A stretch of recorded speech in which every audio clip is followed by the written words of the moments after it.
Hi, Kevin. How you doing today? I'm amazing, Adam. How you doing, man? Fantastic.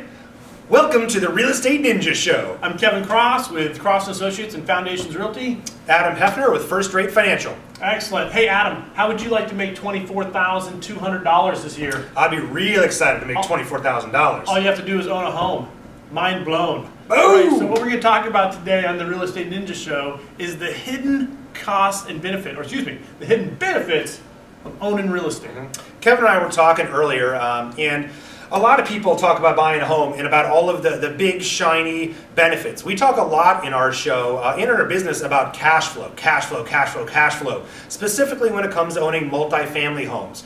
And although owning multifamily homes is a great way to produce residual income, it's not, frankly, for everybody. So we want to talk a little bit more about the hidden benefits of owning real estate. Yeah, in fact, the greatest investment you will ever make in your life is most likely the home that you own, or the home that you currently are looking to buy. And we're going to talk about that. So Adam, what we've got here is we've got an individual that goes out and wants to buy a fantastic house for their family, and they're looking at a purchase price of, say, $350,000. And $350,000 is right around the median home price of Anchorage, right? You get a That's nice correct. single You get a nice family house home. right in there. That'd be like a 4-bedroom, 2.5 bath, 2-car garage, and the 7,000 square foot lot, maybe around 2,000 square feet. We're looking at doing 5% down, which is above the minimum. If you're a VA borrower, you can do it with 0 down, FHA 3.5% down. We're looking at a conventional loan here with 5% down payment. So purchase price $350, 5% down. Now you own that house, and this is where the benefits start kicking in, and we're going to talk about them. One of them is always that third rail that some people don't like to go near, but it is very real, and it is appreciation. Okay, even in the market where everything sits stagnant, if you look at over a 1-year, a 3-year period, and you chop it really microcosmic, you can say, well, gosh, but real estate values went down, or it's set stagnant. But when you look at the larger picture, and most of you are going to live in your houses for 7 to 10 years, when you look at that overall picture, appreciation is real, and the average is 4.4% is the gradual increase that real estate takes.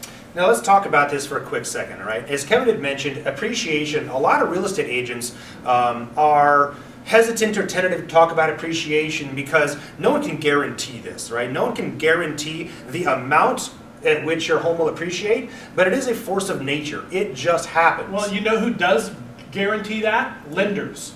Matter of fact, the reason they're willing to lend you that money at such a ridiculously low interest rate is they know that real estate is a solid investor. Get this. If appreciation wasn't enough to value on, understand that banks are valuing it because they put their money behind that asset, that if you don't perform, they're going to have something that's slowly going up in value.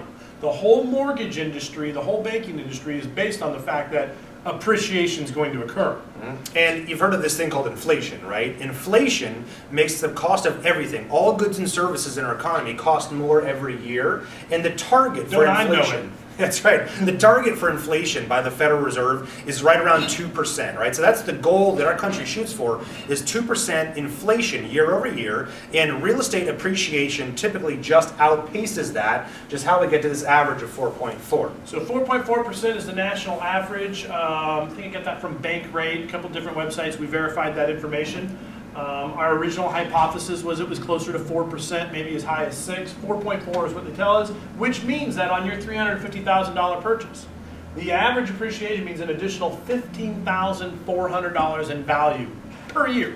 Now let's talk about this just for another second because, again, appreciation can swing wildly. I mean, obviously it can even be a negative number sometimes. You're going to have years when your value goes down, when it dips. But again, this is an average. And we're going to be looking at it over the long haul. Long haul. And this number is also a key thing to look at when you look at where our country's come because of this whole economic collapse, right? And before this whole debacle happened, we had real estate appreciation in America. There was a lot of parts of America we were in double digits. Even here in Anchorage, we had double-digit appreciation. In 2007, right before the crash, the average was 9%. 9%. There were areas of the United States that were as high as 23.7%. And so if you turn that into dollars, this is, I mean, $350,000 is a very reasonable priced home. And if you're looking at average appreciation of $15,000, it meant that there was a period of time in Alaska, not that long ago, where you could buy a $350,000 home and expect it to go up by $30,000 in a year. And that's what led led to a lot of speculation in the industry. If you had factored on a 4.4% rate of growth, you would have been safe.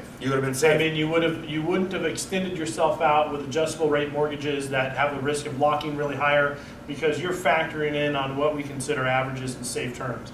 You know that it is not guaranteed that it's going to go up that $30,000 in a year. However, when you look at the larger picture, a 4.4% is a very safe yield. It's very safe, exactly. It's very safe. So we've got appreciation of $15,400 on your $350,000 home, but it doesn't stop there. You're like 15 grand, man. That's pretty awesome for pretty buying sweet. a house, Liking and something that I might be able to bank on in 7 to 10 years. When I sell it, all that accumulates into massive wealth.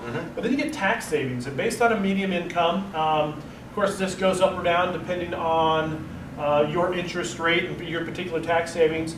But based on median household incomes of individuals who buy houses in 350, you're looking around $3,000 a year in additional tax savings. And where do those tax savings come from, Adam? So the tax savings come from the interest that you pay on your home loan. For most people in America, the interest they pay, or the mortgage on their home, is their single biggest tax shelter. So this is, we're going to look at a couple of other things here, but all of the hidden benefits that we're looking at is these tax savings that you can put real cash in your pocket right now. So as you go out and you work at your job and you slave and you bring home $1,000, or you bring home, you